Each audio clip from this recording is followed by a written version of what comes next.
Michelle Marchant Johnson with Love Life Coaching, and I'm here with my good friend, Mark Rosenfeld from Make Him Yours. And Mark, welcome. So happy to have you here. Thank you. It is a pleasure to be here again, Michelle. Thanks for inviting me back year after year. It's always such a good time. Yeah, so great to have you.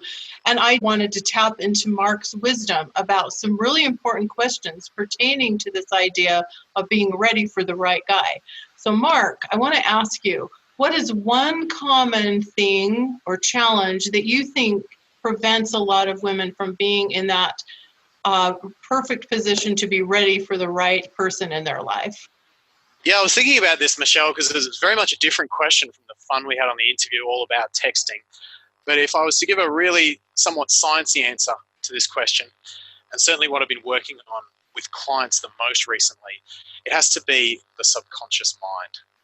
Again and again, it is the gatekeeper to everything we want, that part of our mind. And I see clients know what they want, the idea of what they want, know how they need to act, but it's only getting as far down as the cerebellum. It's not happening in their lives. It's not being actioned on. And again, you've got to have this guy lined up with the you at the top to make everything work. Mm-hmm. So when you say the subconscious mind, are you saying that they're being driven by their fears or their doubts or limiting beliefs or things like that? Is that what you're speaking of? Yeah, some of these are conscious and some are subconscious, and there's different blocks depending on the client. But thinking of the overall overarching principle, whether it is fears, whether it is what's familiar from childhood, whether it is simply an association, something around guilt or something around intimacy or sex or whatever it is, I know that if they haven't achieved the life and love they want and they can consciously tell me what it is, then there's something blocking them at that subconscious level, and that's what we've got to straighten out to clear the way for their life and love. Mm-hmm, absolutely. Yeah, in fact, I have a little bit of an analogy for this, Mark, and I see this so often too with my clients and the women that I work with.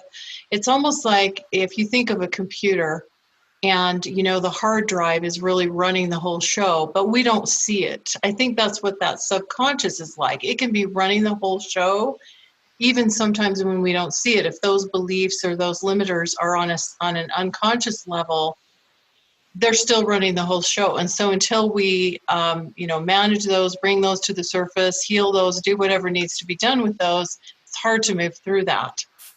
Yeah, I sort of think of it as the silent king. He may not speak directly, but everything passes through him. And if you want to maintain results, certainly for any length of time, it has to please the king. So you've got to find a way to educate the rather archaic at times king. Mm-hmm. Yeah, I like that.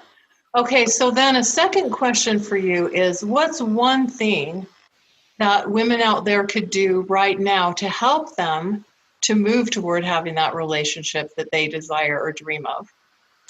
It's actually the one thing that I believe will move you towards any of your goals, and that is to take inspired action. So I don't know what it is for you. Maybe you say, the next thing blocking me is my fear of meeting men. So you say, well, my action's going to be I'm going to go out, put myself out there, go to a bar or talk to a guy at the supermarket, whatever that is. Maybe your fear is around intimacy or sex. So you say, my action's going to be I'm going to go to a sex coach. Maybe it's a dating skill thing. So you say, I'm going to go to Mark or Michelle, or I'm just going to get my friends around me to push me into whatever this is. I don't know what it is for you, but I do know that the only way through it is via action. So if you're taking inspired action and you're sitting with whatever discomfort or anxiety that brings up, I can be pretty confident that you're on a damn good path towards your. Yeah. Thank you so much for that, Mark. I think that was an excellent answer, and I really appreciate your input on both of those questions. I think that will be really valuable for the women out there. Mark, I really want to thank you once again for joining us. And also be sure to check out Mark's YouTube channel, which is what? Make Him Yours? Make Him Yours. Yep, Mark Rosenfeld. Okay. Lots of love, ladies, and lots of love to you, Mark. Thank you so much. Wow. Thank you, Michelle. It's been an absolute pleasure. Bye-bye.